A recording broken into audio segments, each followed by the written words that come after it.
10. The Hobbit references. The Lord of the Rings, The Fellowship of the Ring. Both in publication and in chronology, The Hobbit came before The Lord of the Rings. However, it was The Lord of the Rings that got the big screen treatment first. It was picked up by the most unlikely creature imaginable. What's this? A hobbit. Thus, to avoid making mention of a story the audience wasn't widely familiar with, a lot of references to The Hobbit were removed from the films, particularly from Fellowship. Even so, there remain a few winks to their events here and there, especially where Bilbo is involved. It's so light. Yes, yeah. Made by the elves, you know. However, all the references to Thorin's company of dwarves, and even the appearances of some of them, are absent from the movies. You are welcome anytime. Number 9. Battles all over Middle-earth. The Lord of the Rings, The Two Towers, and The Return of the King.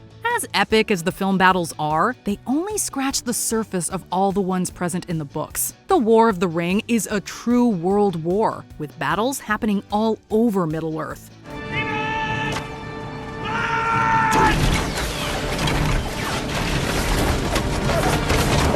But the movies, and truthfully the books too, mostly focus on the battles in the south. However, there is still mention of battles happening at the Lonely Mountain, Mirkwood, and Lothlorien, as well as more fighting all over Gondor.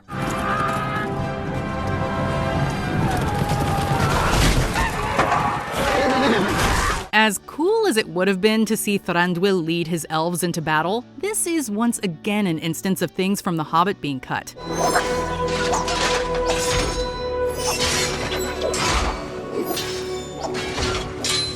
Number 8. Radagast the Brown. The Lord of the Rings, The Fellowship of the Ring. Gandalf and Saruman are not the only wizards around. Radagast the Brown is closer with nature than the other two, and also has a way with animals. Where on this good earth did those foul creatures come from? He briefly appears in The Lord of the Rings, bringing word to Gandalf from Saruman, and later helping the Grey Wizard escape the White One's clutches after his betrayal.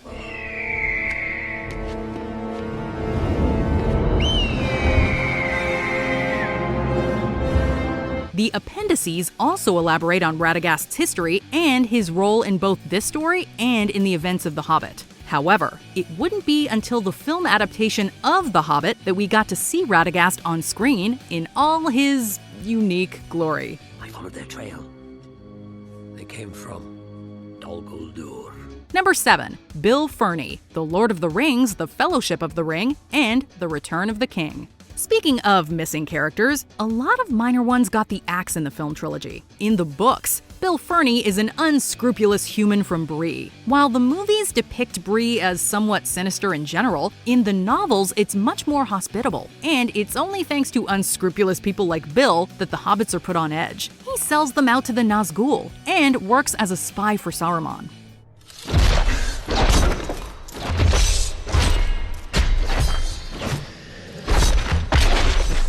He also shows up near the end of the trilogy, during a section that we'll be discussing later. The only sign of Bill Ferny in the films, though, is his pony, which still bears his name. Mines are no place for a pony.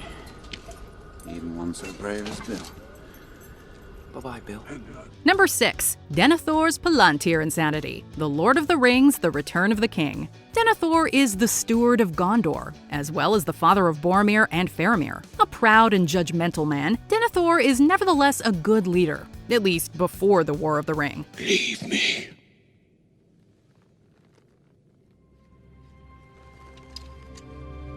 He ultimately falls into despair and refuses to call for aid from Rohan, and even decides to take Faramir's life along with his own, believing there to be no hope of winning against Sauron. Set a fire in our flesh.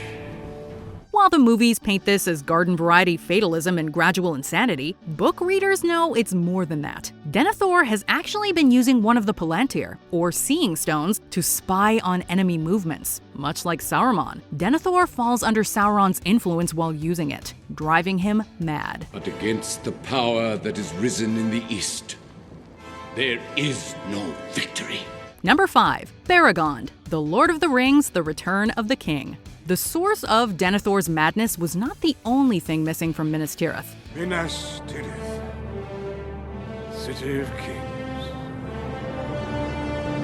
In the books, while staying there, Pippin befriends one of his fellow guards, Baragon, as well as his son, Bergil. Baragon shows Pippin around the city, as well as aiding Pippin in rescuing Faramir from Denethor's pyre. In the films, Baragon's role is largely filled by Gandalf, so we can understand why the movies cut the character. Oh, it's too late for that, Peregrine. There's no leaving this city. Even so, it still would have been nice to see more of the perspective of the average citizen of Gondor, when so many characters in the movie franchise are royalty.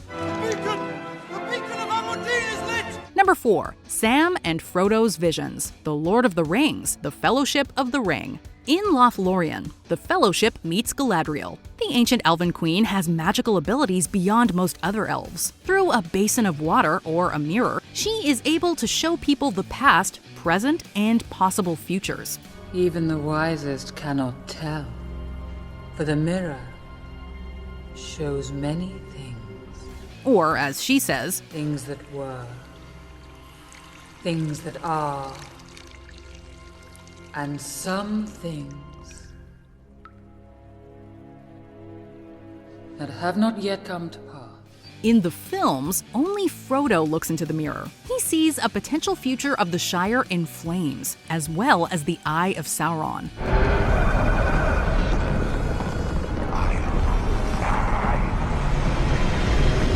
However, the books have both him and Sam looking into the water. Sam's vision is similar to the first part of Frodo's, seeing things going wrong in the Shire, but also during parts of his and Frodo's journey in Mordor. Frodo too sees something different in the books, a wizard that could be Saruman or Gandalf.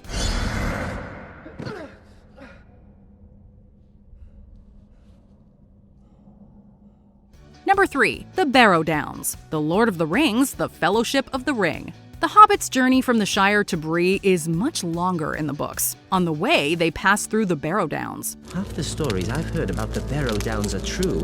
We'll need to keep a careful watch. This hilly region is dotted with graves of soldiers from the Old Kingdom of Men in the north. The graves were also haunted by Barrow Wights, and one of them ensnares the hobbits.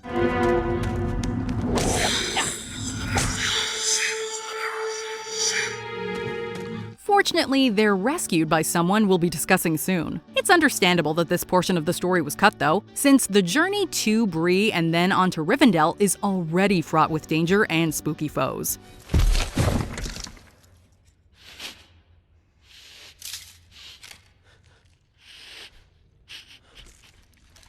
Number 2. Tom Bombadil, The Lord of the Rings, The Fellowship of the Ring. Well, my little fellows, you shall come to the house of Tom Bombadil. Tom Bombadil is a seemingly ordinary man who lives east of the Shire with his wife Goldberry. Prone to delight in small things and fond of singing, Tom's jolly attitude and simple nature hides the fact that he's one of the most mysterious and powerful beings in Middle-earth. Tom is able to not only wear the ring without turning invisible, he can also see Frodo when he's wearing it. What's more, he rescues the hobbits from Wights and Old Man Willow, a section which sort of appears in the extended Two Towers.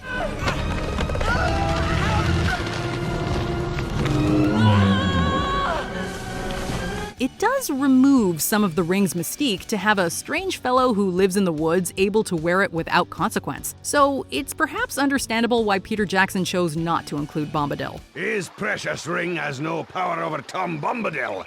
And now, merry friends, it is time for our supper. Before we unveil our number 1 pick, here are some honorable mentions. Meeting Elves in the Shire, The Lord of the Rings, The Fellowship of the Ring. Frodo and Sam were supposed to meet elves passing through to the Grey Havens. Going to the harbor beyond the White Towers. To the Grey Havens. The Grey Company, The Lord of the Rings, The Return of the King. Aragorn retrieved his dead army with 31 rangers and Elrond's sons. It was made by those who are dead.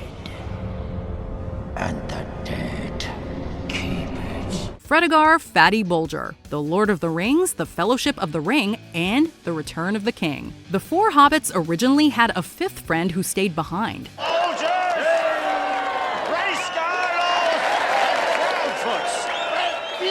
Quickbeam, The Lord of the Rings, The Two Towers. Merry and Pippin hung out with this hasty Ent during Entmoot.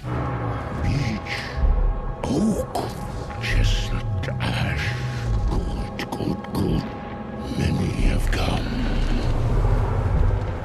So many songs and poems. The Lord of the Rings franchise. The movies cut down on almost all the verses. Very few made it in. Behind the world ahead. Number 1. The Scouring of the Shire. The Lord of the Rings, The Return of the King. One of the largest omissions from the movies is this section towards the end of the story. Upon returning to the Shire from their adventures, the 4 hobbits discovered that it's been taken over by evil gangs, who take their orders from Saruman. All that was once green and good in this world will be gone. There won't be a Shire, Pippin. The heroes manage to rally the hobbits in defense of their home and fight to take it back. Elements of it can still be seen in the finished films, such as in Frodo's vision in Galadriel's mirror, as well as Saruman's death in the extended edition. You withdraw your guard, and I will tell you where your doom will be decided. I will not be held prisoner here. However, given how many people complained there were too many endings in the theatrical version of The Return of the King, we get why Jackson cut the sequence. Well, I'm back.